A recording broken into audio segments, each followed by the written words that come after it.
Hoje nós damos início ao nosso primeiro estudo dessa nova série que iremos fazer às quintas-feiras. Vamos estudar um tema louvor e adoração. Contudo, o nosso tema ou os nossos temas durante esses meses não serão restritos, e os irmãos vão ver isso logo hoje, a música, porque quando a gente fala de louvor e adoração, as pessoas pensam logo que vai vir uma série ou que vai vir um estudo falando de música e de grupo de louvor. Não é isso. Vamos falar de forma mais ampla, de uma vida de louvor e de uma vida de adoração, que envolve todo o nosso ser. Então, para começar, nosso tema de hoje é Efésios capítulo 1. Nós trataremos sobre o tema eleitos para adorar. Então esse é o nosso tema de hoje, certo? Efésios capítulo 1 da nossa nova série de estudos de quinta-feira. Efésios capítulo 1, do versículo 3 até o 14. Nós estaremos lendo esse texto. Efésios 1, do 3 em diante, diz assim: Bendito Deus e Pai de nosso Senhor Jesus Cristo, que nos tem abençoado com toda a sorte de bênção espiritual nas regiões celestiais em Cristo.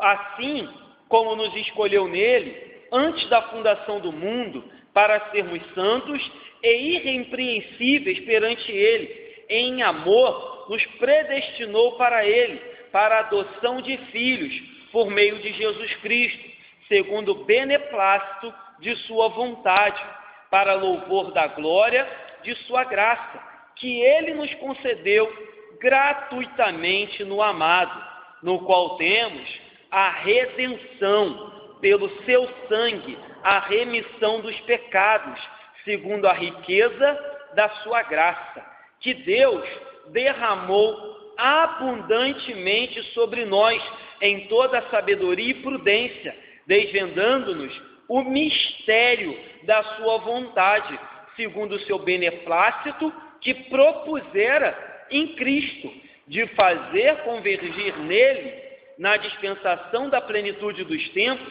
todas as coisas, tanto as do céu como as da terra. Nele, digo, no qual fomos também feitos herança, predestinados segundo o propósito daquele que faz todas as coisas conforme o conselho da sua vontade, a fim de sermos para o louvor da sua glória, nós, os que de antemão esperamos em Cristo, em quem também vós, depois que ouvistes a palavra da verdade, o evangelho da vossa salvação, também nele tendo nele também crido, fostes selados com o Espírito Santo, ou com o Santo Espírito da promessa, o qual é o penhor da nossa herança, até ao resgate da sua propriedade, em louvor da sua glória. Vamos parar aqui, mas daqui a pouco a gente comenta um pouquinho desse texto, que é um texto muito interessante. Fala, Sandro. O que seria beneplácito? Beneplácito é boa vontade. Vontade própria, ou seja, Deus resolveu segundo o seu beneplácito, o seu bem-querer, entendeu? Ele não consultou ninguém e ele não levou em conta nada que nós tivéssemos feito ou nada que nós pudéssemos fazer para mover a sua vontade, ou seja, o beneplácito é o seu próprio querer, certo? Sua liberdade de tomar decisão com base nele mesmo. E aí, queridos, como eu disse, o nosso tema de hoje é eleitos para adorar. Já dizia um certo filósofo cristão francês que durante toda a vida dele, o pensamento dele constantemente foi ocupado pelo seguinte problema, pelo seguinte conflito, que também alcança qualquer ser humano. O conflito da mente dele era: qual o sentido da vida e da morte? Qual o sentido do porquê do ser humano? E aí, claro, o nosso título do nosso estudo já responde, mas é isso que a gente vai estudar: eleitos para adorar. Então essa era a neura, esse era o problema que esse filósofo disse que passou a vida toda procurando respostas. E sem dúvida, essa é uma questão muito real ainda e muito atual nos dias de hoje, que permeia o pensamento humano. Vira e mexe, às vezes porque passamos por uma doença, às vezes porque passamos por um livramento, às vezes porque amadurecemos e refletimos acerca da nossa vida, ou porque casamos, temos um filho, ou enfim, por qualquer coisa da nossa vida, mais cedo ou mais tarde, nós chegamos a esse questionamento. O porquê da minha vida ou o porquê da minha morte? Qual o sentido de tudo isso? Por que estou aqui? Para onde vou? Para onde estou caminhando? O que eu estou fazendo? Ou seja, essa é uma característica que vai atingir, mais cedo ou mais tarde, todo ser humano. E eu disse que é uma característica do ser humano. Por quê? Porque os animais não têm essa característica. Você jamais vai ver um macaco pensando acerca da sua vida. Estou fazendo aqui uma retrospectiva de 2017, 2018 e quero saber qual o intuito da minha vida, qual o sentido de viver. Quero saber, porque eu estou vivendo para quê? Para comer banana? O macaco não vai chegar a isso, mas só o ser humano tem essa autoconsciência dada pelo próprio Deus, inserida pelo próprio Deus, para que ele possa ter essa noção de sentido, essa noção de vida, essa noção de morte, para que possamos meditar quem somos, o que somos, para onde vamos e o que temos feito nessa vida. Contudo, nenhuma resposta até hoje dada ou buscada pela mente humana foi capaz de saciar ou de corresponder totalmente esse questionamento, esse problema. Então, a filosofia tentou, as artes, a razão, os estudos, a sociologia, enfim, tudo que a gente pode colocar como humano, qualquer ferramenta ou artifício da razão humana que tentou dar uma resposta para isso, não conseguiu esgotar isso. Por que não conseguiu esgotar, pastor? Porque só pode ser esgotado, esse questionamento só pode ser esgotado com uma verdade absoluta, com uma verdade divina. E qual é a verdade? Título do nosso estudo: fomos eleitos para adorar, fomos criados para adorar, fomos criados para ter um relacionamento com um divino, com um ser absoluto. Então a filosofia, a sociologia, a arte, a ciência e tudo quanto pode envolver a nossa vida não é capaz de dar resposta ao sentido do nosso viver. Então a gente busca, e o ser humano tem feito isso, buscar o sentido do porquê da existência em vários lugares, mas ninguém consegue chegar a uma verdade ou uma resposta que sacie a nossa alma e digamos, agora estou satisfeito. A filosofia, a sociologia, o racionalismo, a história conseguiu me provar o porquê da minha existência. E aí passam anos e décadas e milênios e a gente não chega a uma resposta satisfatória fora de Deus. Lembramos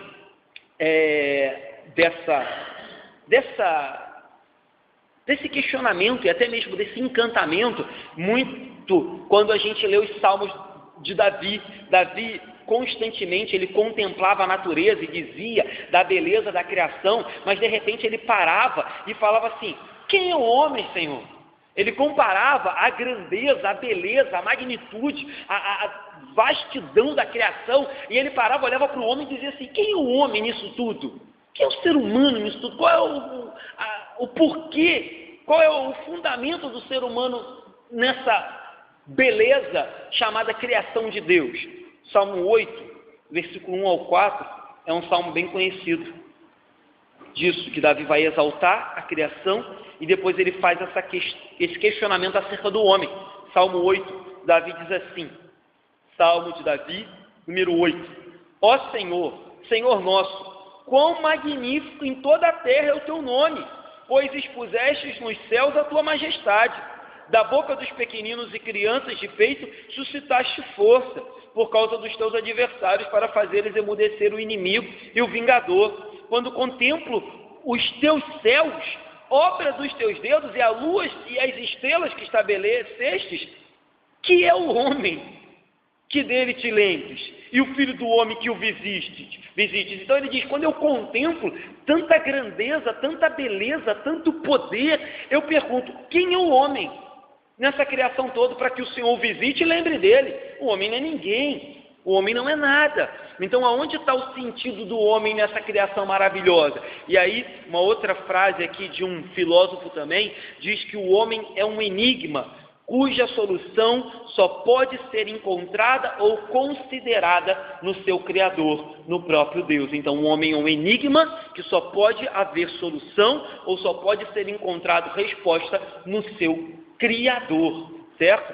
Então, caminhando, o homem perante Deus é o que temos constantemente na criação. Talvez, é claro, hoje, devido ao pecado e à expulsão de Adão e Eva do Éden, a nossa presença diante de Deus não é tão plena e não é tão maravilhosa como era de Adão e Eva. Mas a verdade é que todo ser humano, seja ele cristão ou não, ele está perante Deus, ainda que ele tente desmentir isso ou ser indiferente para essa verdade. Todo ser humano, crente ou não, ele encontra-se perante um Deus todo criador, que habita em todos os lugares e que contempla todas as coisas. Então todo ser humano tem esse questionamento louco: qual o meu propósito? Qual o meu fim? O que eu estou fazendo aqui? Enquanto ele não entende qual é, a gente vive. E aí não é o meu intuito entrar nesse tema, mas a gente conhece pessoas neuróticas, vazias, com problemas psicológicos, pessoas que tentam se preencher de um monte de coisa que o mundo oferece, mas nunca tem a sua alma e o seu ser e a sua finalidade respondida. Pessoas que chegam ao final da vida e ainda não entenderam o seu porquê. E aí, vamos ler lá em Miqueias, se você puder abrir, Miqueias, no capítulo 6, no versículo 6, o profeta Miqueias tem uma colocação também muito interessante. O profeta Miqueias, ele diz assim, logo no iniciozinho do versículo 6, o profeta Miqueias é um profeta menor, um dos últimos aí do Antigo Testamento. Miqueias faz a seguinte pergunta: com que me apresentarei ao Senhor e me inclinarei ante os Deus excelso? Com que me apresentarei ao Senhor e me inclinarei ante o Deus excelso? Vamos parar aqui. Essa pergunta de Miqueias, de novo voltando para o drama do ser humano, é uma pergunta universal. Ainda que as pessoas, na sua grande maioria, os ateus e aqueles que não confessam Jesus como Senhor, queiram obscurecer essa pergunta, essa é uma pergunta que todo ser humano, quando se depara com a questão da morte, com a questão de vida após a morte, com a questão de futuro, de eternidade, ele se pergunta: com que me apresentarei diante do Senhor? Para a gente que é crente, essa pergunta deve ser verdade já agora: com que me apresentarei diante do Senhor todos os dias da minha vida? Mas a verdade é que o ímpio, geralmente ele se depara com essa pergunta diante da morte, diante da doença, diante da velhice, diante de um drama, de um assalto. Ele pergunta: agora babou, com que me apresentarei diante do Senhor? Então essa pergunta não tem jeito, ela sempre vai aparecer na vida do ser humano, mais cedo ou mais tarde. E aí, mais uma vez, voltando à questão do início da criação, o ser humano foi criado para se relacionar com o seu dono, com o seu Senhor, com o seu Criador, com o seu Deus Todo-Poderoso. E enquanto ele não entende esse relacionamento, enquanto ele não entende essa condicionante única e preponderante para a vida dele, ele não entende como ele pode se relacionar neste mundo de forma relevante e que traga sentido para a vida dele. Então ele vive numa espiral de loucura. Deus conferiu ao homem, como eu falei no início, uma identidade própria, que ele não conferiu a nenhum outro animal da criação, que ele não conferiu a nenhum outro ser da criação. Você vê, e a gente já citou isso aqui várias vezes, no capítulo de Gênesis, capítulo 1, versículo 26, que quando Deus faz toda e qualquer criatura, seja vegetal ou animal, é feito pelo simples poder que emana da sua palavra. E a gente sabe que aquele poder era o Cristo, o Logos, o Verbo em pessoa ali. Mas quando Deus vai fazer o homem, é a única criatura na qual Deus tem um contato pessoal, um contato direto, um contato íntimo para fazer aquela criatura. Então ele diz, façamos, e ele coloca a mão no barro e faz o homem. Então existe no homem uma identidade própria que o distingue de todo e qualquer animal, porque o próprio Deus foi o modelo dessa criação. Da onde vem, pastor, essa identidade, essa pessoalidade, esse relacionamento? Da onde vem essa percepção de vida, de sentido que o ser humano tem? Vem do próprio Deus, porque ele diz, façamos o homem à nossa imagem, nossa semelhança. Então todo esse sentido, todo esse senso, todo essas características de relacionamento, identidade, personalidade, vontade, sentimento, isso veio do próprio Deus, porque o nosso molde é Ele. Ele diz, façamos o homem à nossa imagem e semelhança. Voltando lá para Efésios, no capítulo 4, Efésios, no capítulo 4, no versículo 24, o texto nos fala desta criação, mas agora até atentando para a nova criação em Cristo Jesus, porque a primeira criação foi corrompida pelo pecado. Então Efésios 4, 24 diz assim, e vos revistais do novo homem, criado segundo Deus, em justiça e retidão procedentes da verdade. Então se o primeiro homem, Adão, e foi criado segundo Deus, não haveria de ser diferente na nova criação por meio de Cristo Jesus. Então o texto diz, e vos revistais do novo homem, criado segundo Deus, em justiça e retidão, procedente da verdade, verdade que é Cristo Jesus. Ou seja, de novo, somente o homem pode ter e deve ter um relacionamento voluntário, consciente e pessoal com o seu Criador.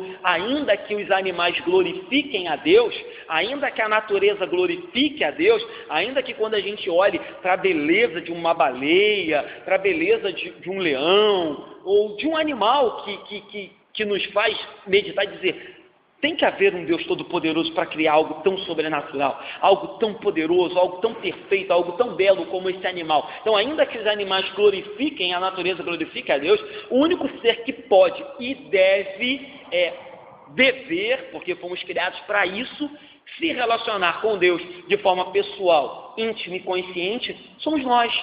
E, infelizmente, o pecado é tão maligno que ele tira de nós essa verdade maravilhosa, tira de nós esse privilégio maravilhoso que nenhum outro ser na face da terra tem. Então, o ser humano ele é tão único que quando se procura uma companheira para Adão no Éden, não se acha.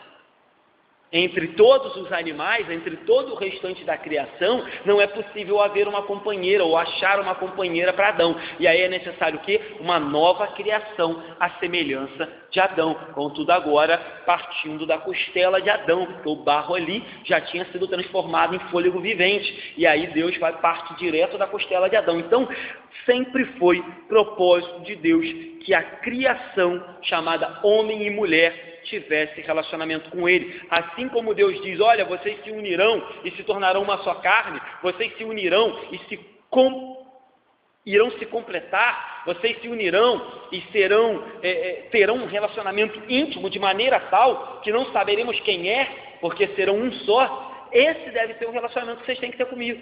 Esse é o relacionamento esperado comigo, porque, entenda, ainda que homem e mulher se completem, física, emocionalmente, relacionalmente, dizendo carnalmente, homem e mulher são feitos ou são oriundos de algo transcendental, de algo espiritual, de algo maior, de algo soberano, de algo absoluto. Quem é esse algo? Deus. Então, ainda que homem e mulher se completem no relacionamento conjugal, eles não podem se completar na sua totalidade. Por isso, é necessário que para que o ser humano seja completo e entenda o sentido da sua vida, ele se relacione com Deus. Mas como eu disse, infelizmente, o pecado tira essa noção. E aí, o ser humano quer ser completo apenas com relacionamento com o sexo oposto, quer ser completo com dinheiro, quer ser completo com alegria,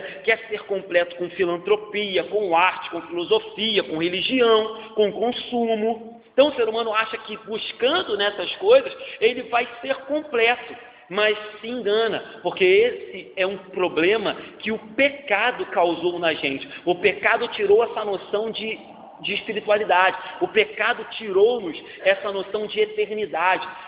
De eternidade, quando eu digo para com Deus, né? Porque o ímpio até tem noção de eternidade, mas a noção dele é distorcida. Então, quando o pecado vem e nos tira essa noção de necessidade de Deus, a gente fica de novo nesse espiral louco de procurar um monte de coisa para satisfazer a nossa vida, e ela nunca é satisfeita. E aí, a gente poderia citar, como eu disse, várias e várias coisas que o ser humano tenta, mas não dá jeito. Então o homem perdeu o sentido por causa do pecado, e esse sentido está em Deus. Somente Deus pode conferir um significado real para o ser humano. Então, pastor, o significado da minha vida é ser médico. Pastor, o significado da minha vida é ser um bom advogado. O significado da minha vida é ser um bom obreiro. Tudo isso é legal, mas isso não é o significado da nossa vida. O significado da nossa vida é viver para adorar o nosso Deus. É viver para glorificar a Deus e ter um relacionamento íntimo, constante, pleno e consciente com Ele. Quando isso não está sendo feito, a gente não é completo. Pastor, me sinto completo, casei agora, tive filho, agora eu estou completo. Não é, é uma grande bobagem, uma grande bobagem. A nossa plenitude, a nossa completude está unicamente em Deus. É Ele que confere esse sentido, esse significado na nossa vida. Então, sem esse absoluto, sem essa verdade plena que é Deus, a vida se torna uma novela mexicana, e a gente bem sabe que novela mexicana, e nem brasileira ultimamente, vale a pena assistir, não é verdade? Então Deus existe, isso é fato, e o homem foi criado à sua imagem e semelhança, e sem esse entendimento não dá para caminhar. Mais uma vez, Davi, contemplando a criação, agora no Salmo 139, ele nos traz um pouco também dessa verdade acerca da majestade de Deus, certo? Acerca da criação, acerca do poder de Deus em nos criar. Davi diz assim: graças te dou, visto que por modo assombrosamente, olha a palavra que Davi usa, assombroso, tipo assim, chega a me dar calafrio, chega a me assustar, o modo pelo qual o Senhor maravilhosamente me formaste. As tuas mãos são admiráveis e a minha alma o sabe muito bem. Salmo 139, versículo 14. Então Davi contemplando a majestosa criação de Deus. Então, justamente por termos essa impressão. Que impressão que eu estou falando, pastor? Estou falando de impressão de Deus, como se Deus tivesse marcado, como se Deus tivesse feito uma impressão, enfim, uma impressão mesmo, impresso alguma coisa na nossa pele. Só que no caso aqui está no nosso ser. Nós devemos nos voltar para Ele. Existe essa impressão, existe essa marca de Deus em cada ser humano. Verdade que o pecado manchou essa marca em alguns pecadores, em alguns ateus, em alguns ímpios. Essa marca, essa impressão de Deus está tão manchada e tão coberta de pecado que ela às vezes se torna até mesmo impercebível, certo? O ser humano se torna quase um animal, quase um selvagem, quase um ser irracional, mas a verdade é que todo ser humano, ainda que corrupto e totalmente condenado pelo pecado, carrega a marca do Deus Todo-Poderoso que o criou. Ele criou. Então é como se a gente dissesse, sei lá, fulano criou o carro tal. Ainda que você deforme o carro tal, existe ali a marca, existe ali a impressão de que a fábrica foi fábrica tal que criou. Então é mais ou menos assim.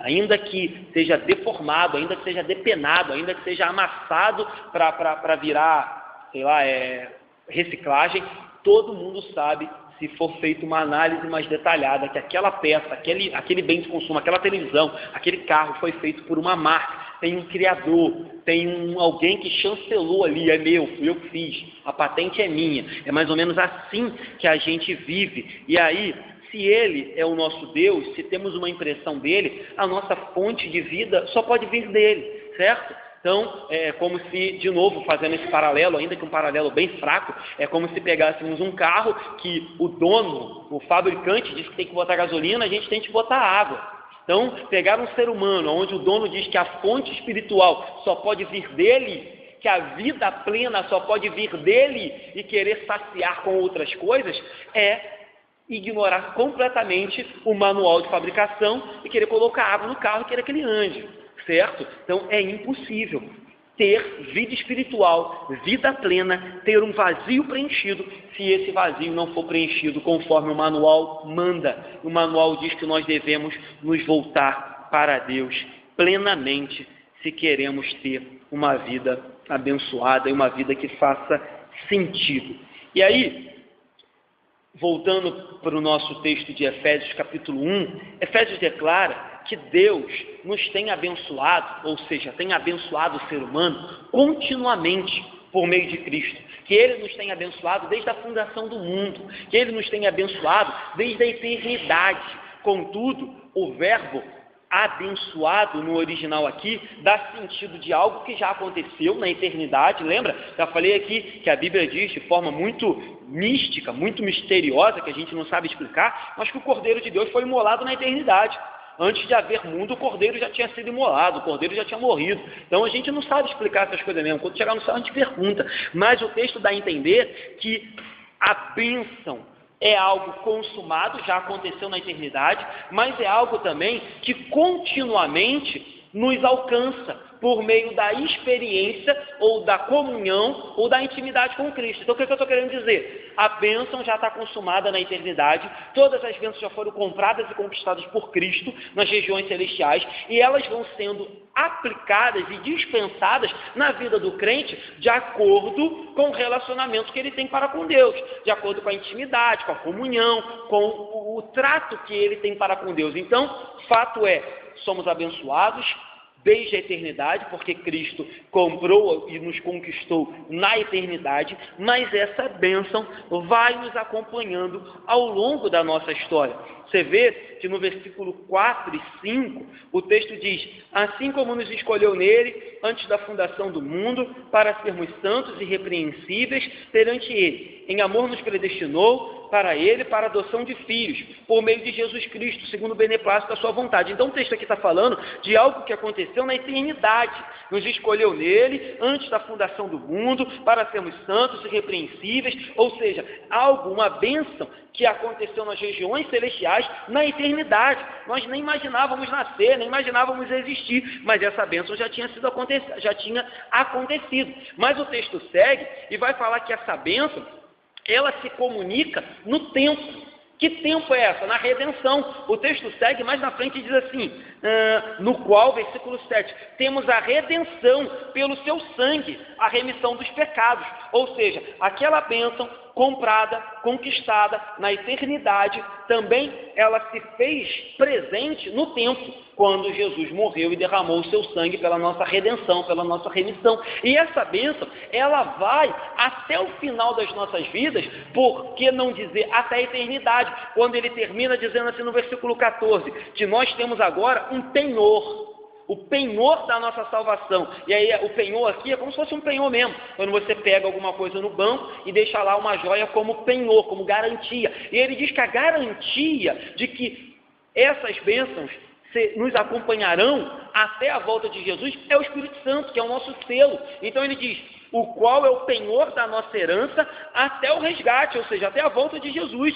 Então ele diz que o Espírito Santo há de nos acompanhar até a volta. Tanto que no versículo 13 ele diz assim, fostes selados com o Espírito Santo da promessa, o qual é o penhor da nossa herança. Então você vê aqui que Efésios faz aqui um apanhado, né?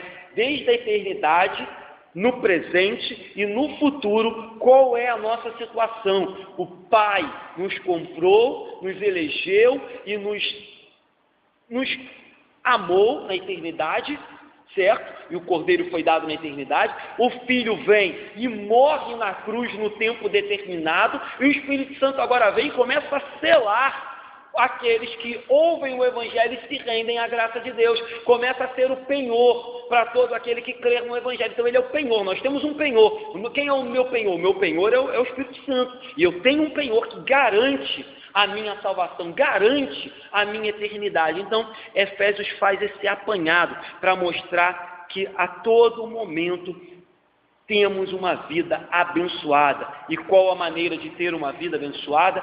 Se relacionando com Deus, tendo intimidade com Deus, partilhando com Deus daquilo que Ele tem reservado para nós. E aí a vida faz sentido, aí a vida tem um porquê, um para quê, aí a vida tem toda uma graça envolvida, ainda que ela não seja perfeita, ainda que ela não seja, maravilhosamente livre de qualquer problema, a vida passa a ter um sentido. Eu fui comprado na eternidade, eu fui remido no presente por Cristo e perdoado, e eu sou selado pelo Espírito Santo. A minha vida tem sentido, ela tem passado, presente e tem futuro garantido. A minha vida tem um porquê. Eu sei porque eu vivo, eu sei para que eu vivo, eu sei o sentido da minha vida e mais, sei o sentido da minha morte, encontrar com Cristo eternamente. Só assim é possível ter um verdadeiro sentido. Felizmente, tem um monte de gente na igreja que não sabe nada disso, né, queridos? Vamos convenhamos? Tem gente na igreja aí, 30, 40, 50 anos que não faz sentido. Acho que o sentido da vida dele é vir para o culto, né? Sei lá o que. Mas, infelizmente, tem muita gente ainda, a gente está falando aqui, a gente fala, pastor, o senhor está falando do ímpio, né, que não tem sentido da vida. Não, tem muita gente na igreja que não percebeu ainda o sentido da sua vida. Que o sentido da sua vida é glorificar a Deus, adorar a Deus. Esse é o sentido maior e final da vida do ser humano. Mas as pessoas acham que o sentido da minha vida é casar, é procriar, é passar num bom concurso, é ter uma faculdade, é ter uma boa casa, um bom carro. Não é isso. Tem gente na igreja há anos achando que o sentido da vida é esse. O sentido da minha vida é ser feliz, porque Deus me ama e quer que eu seja feliz. Para de bobagem. O sentido da sua vida é glorificar a Deus 24 horas, é exaltar a Deus, é louvar a Deus. E como eu disse no início do estudo, não apenas com cânticos, mas com a vida, com a vida. E qual é a maneira de se relacionar com Deus? Qual é a maneira de louvar, de engrandecer, de glorificar Ele? Tendo uma vida que se relacione com Ele 24 horas, entendendo que fomos feitos com um vazio e que esse vazio só pode ser completado por Ele. Fomos feitos de forma que só é possível ser completo se Deus habita em nós. Fora isso, a gente não é completo. É isso que diz o nosso manual de fabricação. Precisamos do Espírito Santo. Então, independente de todas essas bênçãos que eu citei, né, casamento, uma vida próspera, um bom emprego, carro, casa, a gente tem que entender de uma vez por todas que a maior de todas as bênçãos é Cristo. E Cristo crucificado. A maior de todas as bênçãos é essa que Efésios diz: Deus Pai na eternidade nos amou, o Filho veio e morreu por nós, e o Espírito Santo agora sela as nossas vidas e nos dá garantia de vida eterna. É a maior garantia, é o maior penhor que existe, é o maior selo que pode existir. É um selo que ultrapassa toda e qualquer coisa que o ser humano pode fazer. Então essa é a maior de todas as bênçãos, e isso é o suficiente para dar sentido à nossa vida, certo? Então, adorar, viver adorando é a nossa vocação, é o nosso chamado, certo? Ser pastor, ser presbítero, ser diácono, ser integrante do grupo de louvor é secundário. A nossa vocação é adorar a Deus. Então, é isso que Paulo faz, como eu já adiantei. Paulo inicia bem dizendo a Deus, dizendo no versículo de Efésios: bendito Deus e Pai de nosso Senhor. Então, ele começa bem dizendo, e aí ele diz que nos tem abençoado com toda sorte de bênção, bênção espiritual nas regiões celestiais em Cristo. Então, ele começa bem dizendo a Deus e dizendo que todas as bênçãos vêm da região celestial e são, como é que eu vou dizer? Elas provêm, elas provêm da região celestial, e o meio pelo qual elas chegam na nossa vida é em Cristo. Então ele diz: bendito Deus e Pai, que nos tem abençoado com toda sorte de bênção espiritual nas regiões celestiais em Cristo. Ou seja, se não tiver Cristo aí, a bênção não chega. Cristo é o mediador, Cristo é a ponte que permitiu que a bênção chegasse. senão não havia condição. Então ele começa bendizendo a Deus, depois ele entra nessa questão que Deus nos escolheu, nos amou desde a eternidade, depois ele entra no Filho, entra no Espírito, ou seja, Paulo mostra que toda a nossa vida tem sentido. Basta que reconheçamos que esse sentido, esse plano começa em Deus, tem todo o longo da nossa vida pautada em Cristo, em Deus, e vai terminar em Deus. Ou seja, não tem outro caminho para saciar o vazio e para dar sentido. Então, é a grande pergunta, o porquê da minha vida, o porquê da morte, qual o sentido de viver, qual o sentido de morrer, qual o sentido de estar aqui? Já parou para se perguntar por que eu nasci aqui, nessa família, nessa cidade? Por que você não nasceu na Europa? Você não nasceu na África? Você não nasceu na tribo indígena? Não é? Não fica perguntando muito não, você vai ficar meio doido. Isso quando eu perguntava, né? Por que eu nasci aqui, nessa família, nesse bairro? Por que eu fui para essa escola? Por que aconteceu isso na minha vida? Certo? Tudo tem um porquê. E esse porquê começa, continua e termina no plano de Deus. Não tem acaso. Não tem nada... que surpresa! Estou à revelia. Não existe, né? Para quem estava aqui... No estudo de segunda-feira, no curso, nós falávamos, né, sobre aquele texto que o Rodrigo trouxe aqui, numa escola dominical, e a gente trouxe de novo no curso. Dizia assim, deixa eu ver se eu lembro um pouco dele. O que seria se não fosse, foi Isaac, né? A túnica de José. Então Isaac deu a túnica para José. Então assim, o que seria se Isaac não tivesse dado aquela túnica colorida para José? Aí você fala, pastor, o que tem a ver isso? Isaac deu a túnica para José. Se Isaac não tivesse dado a túnica colorida para José, José não sofreria inveja dos irmãos. E se José não sofresse inveja dos irmãos, ele não seria vendido. Se ele não fosse vendido, ele não teria como ter ido para o cárcere.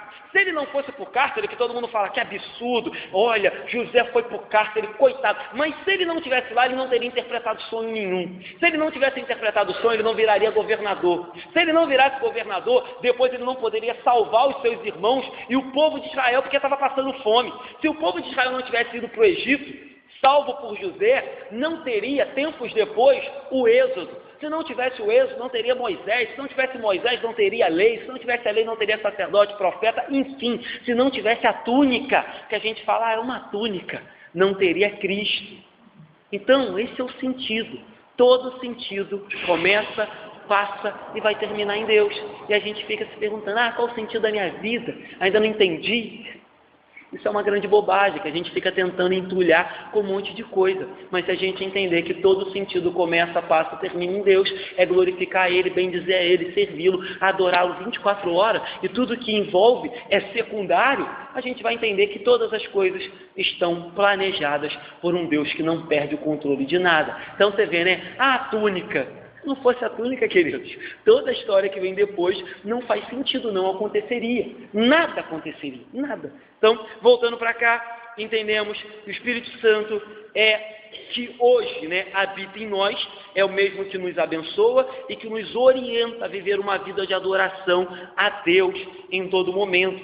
Em Efésios capítulo 5, mais uma vez Paulo fala um pouco disso, de viver uma vida de adoração.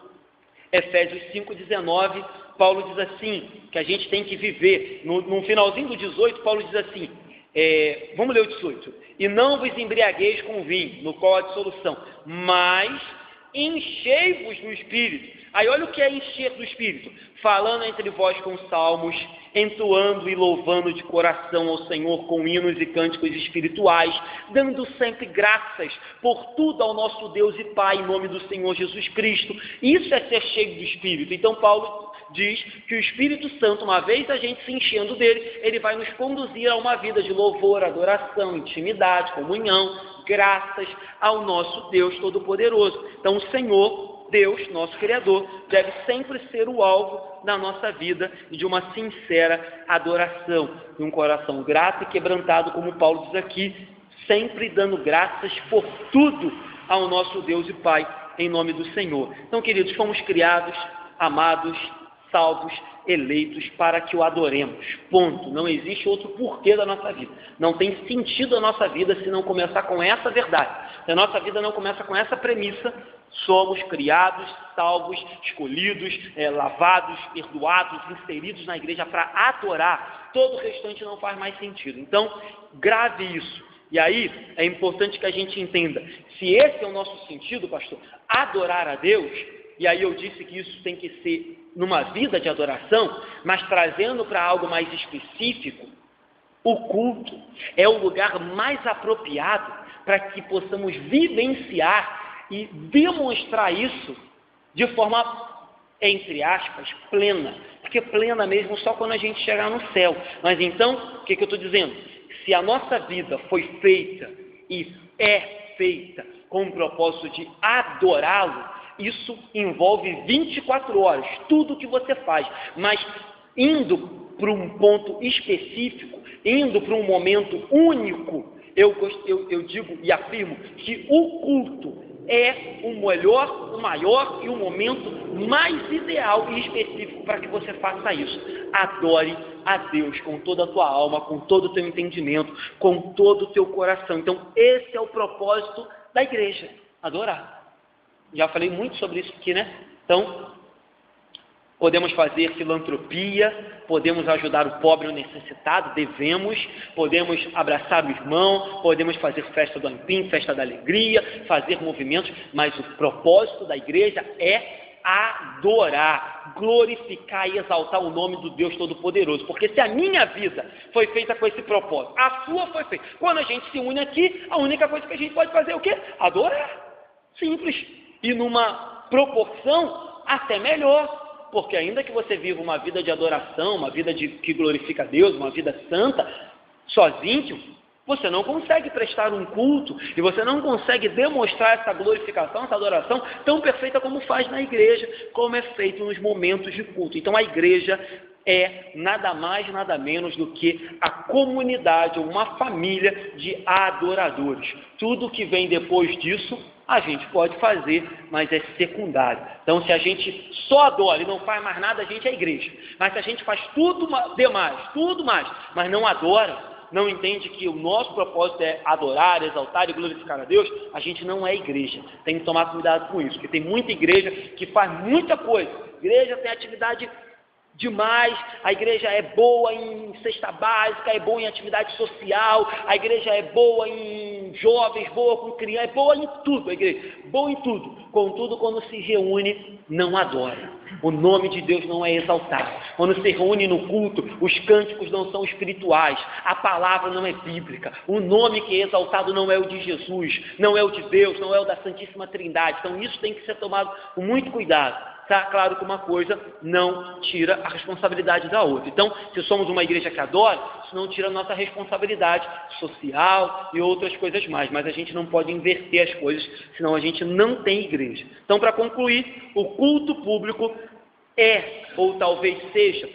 e aí quando eu digo culto público, querido, seja na tua casa, seja no grupo Davi, seja numa reunião de quinta, seja numa reunião de terça, seja no domingo, onde a igreja tem uma frequência maior, o culto público é o momento mais sublime dessa nossa volta, dessa nossa adoração,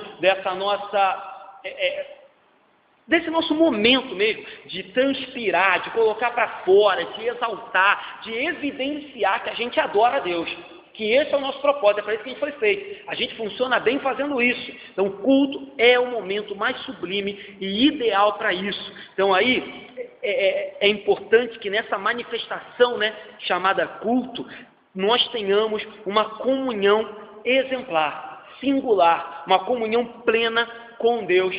Claro, plena de novo, entre aspas, porque plena somente na glória, mas precisamos. Eu sei que é difícil, porque às vezes eu estou sentado aqui no primeiro banco, antes de pregar, o louvor está cantando, eu estou pensando nos avisos, estou pensando na assembleia, eu sei que é difícil, mas a gente tem que se doutrinar, a gente tem que se adestrar, a adorar. Então, se é para orar, eu vou orar. Eu sei que é difícil, às vezes estou orando no meio da oração, penso em outra coisa, eu volto.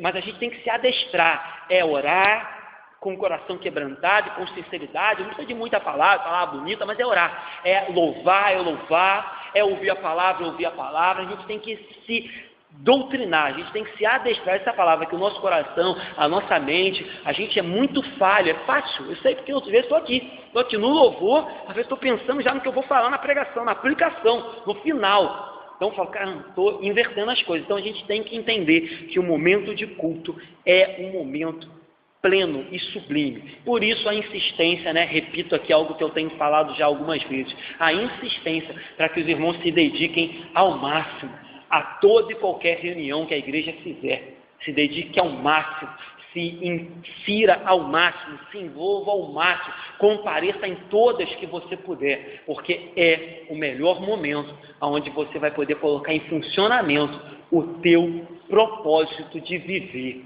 adorar e exaltar o Deus Todo-Poderoso. Amém?